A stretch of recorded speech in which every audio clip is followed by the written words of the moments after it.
Hi friends, இன்னைக்கு நம்ம சேனல்ல ஸ்டீம்ட் பனானா கேக் எப்படி வீட்ல இருக்கிற பொருள் வச்சு ஈஸியான மெத்தட்ல செய்யலாம்னு பார்க்கலாம். 2 பச்சை வாழைப்பழம் எடுத்துர்க்கேன். ஃபோக் ஸ்பூன் வச்சு இந்த பழத்தை நல்லா மசிச்சு விட்டுக்கலாம். மசிக்கிறதுக்கு பதில் மிக்ஸில யாரும் போட்டு எடுத்துறாதீங்க. மிக்ஸில போட்டோம்னா இந்த கேக்கோட ஒரிஜினல் டேஸ்ட் வந்து இல்லாம போயிடும். சோ ஒரு கரண்டி வச்சோ ஃபோக் ஸ்பூன் வச்சோ இது மாதிரி நல்லா மசிச்சு எடுத்துக்கலாம். இப்போ ஒரு முட்டை சேர்த்துக்கலாம். முட்டை சேர்த்துட்டு இதை நல்லா பீட் பண்ணி எடுத்துக்கலாம். இப்போ 1 கப் சுகர் சேர்த்துட்டு இப்போ நல்லா பீட் பண்ணிக்கலாம். ஒவ்வொரு இன்க்ரீடியன்ஸாக சேர்த்துட்டு பீட் பண்ண கேக் ரொம்ப சாஃப்டாக வரும். 1/2 கப் பால் சேர்த்துக்கலாம். இப்போ பால் எல்லாம் நல்லா ஒன்று சேர்ந்ததுக்கு அப்புறமா 1/2 கப் அளவுக்கு ஆயில் சேர்த்துருக்கேன். நான் சன்ஃப்ளவர் ஆயில் தான் எடுத்திருக்கேன். கேக் வந்து ரொம்ப ஈஸியாக ரெடி பண்ணிடலாம். ஓவன் பீட்டர் எதுவுமே தேவையில்லை. நம்ம வந்து ஃபோக் ஸ்பூன் வச்சு இல்லை விஸ்க் வச்சு எந்த அளவுக்கு பீட் பண்ணுறோமோ அந்த அளவுக்கு கேக் ரொம்ப சாஃப்டாக வரும். இப்போ இன்னொரு பவுலில் 1/2 கப் மைதா, 1 teaspoon baking powder, 1/2 teaspoon baking soda, 1/2 teaspoon salt இது எல்லாத்தையும் நல்லா மிக்ஸ் பண்ணி எடுத்துக்கலாம். இப்போ மிக்ஸ் பண்ணி வச்சிருக்கிற ட்ரை இன்க்ரீடியன்ட்ஸ் எல்லாத்தையுமே கொஞ்சம் கொஞ்சமாக சேர்த்து இதோட நல்லா மிக்ஸ் பண்ணி எடுத்துக்கலாம்.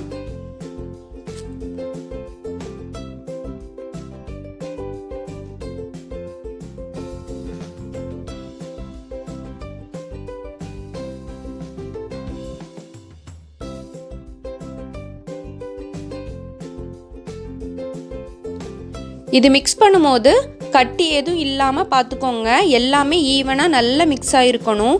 இப்போ 1 டீஸ்பூன் அளவுக்கு வெண்ணிலா எசன்ஸ் சேர்த்துருக்கேன். எல்லாத்தையும் நல்லா பீட் பண்ணிகிட்டே இருக்கணும். ஒரு 10 மினிட்ஸ் ஆகுது நல்லா பீட் பண்ணிகிட்டே இருங்க. அப்போ தான் கேக் ரொம்ப சாஃப்டாக இருக்கும். இப்போ கேக் மிக்ஸு ரெடி பண்ணி வச்சாச்சு. இப்போ ஒரு பாத்திரத்தில் நான் பட்டர் பேப்பர் போட்டு ஆயில் க்ரீஸ் பண்ணி எடுத்திருக்கேன். நீங்கள் இதுக்கு எந்த பாத்திரம் வேணாலும் ஒரு சில்வர் பிளேட் கூட நீங்கள் யூஸ் பண்ணிக்கலாம். இல்லைனா சின்ன கப்பில் ஊற்றி வச்சுட்டு கப் கேக்காக கூட நீங்கள் செய்யலாம். இப்போ கேக் டின்னை லைட்டாக தட்டி விட்டுக்கோங்க. இப்போ ஒரு குக்கரில் ஒரு ஸ்டாண்ட் போட்டுட்டு கொஞ்சமாக தண்ணி சேர்த்துக்கலாம். இப்போ எடுத்து வச்சிருக்கிற கேக் மிக்ஸை இதை உள்ளே செட் பண்ணி வச்சிடலாம். கேக் வந்து லோ ஃப்ளேமில் 45 நிமிஷம் வேக வச்சு எடுக்கணும். குக்கர் க்ளோஸ் பண்ணும்போது கேஸ்கெட் ரிமூவ் பண்ணிடுங்க. விசில் போடாமல் தான் வேக வைக்கணும்.